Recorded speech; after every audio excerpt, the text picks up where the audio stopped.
Hello everyone, আজকে একটি 10 লাইনের রচনা শেয়ার করছি। বিষয় বন মহোৎসব।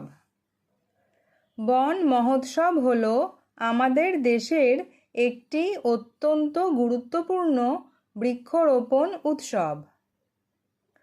প্রতি বছর জুলাই মাসের প্রথম সপ্তাহে ভারত জুড়ে এই উৎসব পালন করা হয়। 1950 সালে তৎকালীন কৃষিমন্ত্রী কানাইয়ালাল মানিকলাল মুন্সি এই উৎসবের সূচনা করেছিলেন। এই উৎসবের মূল উদ্দেশ্য হল প্রচুর পরিমাণে গাছ লাগিয়ে পৃথিবীকে সবুজ করে তোলা। স্কুল, কলেজ এবং বিভিন্ন সরকারি ও বেসরকারি প্রতিষ্ঠানে এই দিনে চারা গাছ রোপণ করা হয়। গাছ আমাদের অক্সিজেন দেয় এবং পরিবেশের ভারসাম্য রক্ষা করতে সাহায্য করে।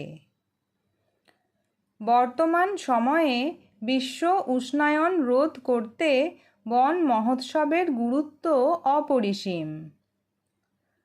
বন্য প্রাণী সংরক্ষণ এবং মাটির ক্ষয় রোধেও গাছ বিশেষ ভূমিকা পালন করে।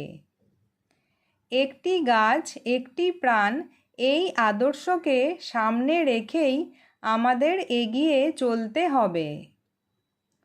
আসুন আমরা সবাই মিলে শপথ নিই যে প্রচুর গাছ লাগাবো এবং আমাদের পরিবেশকে বাঁচাবো।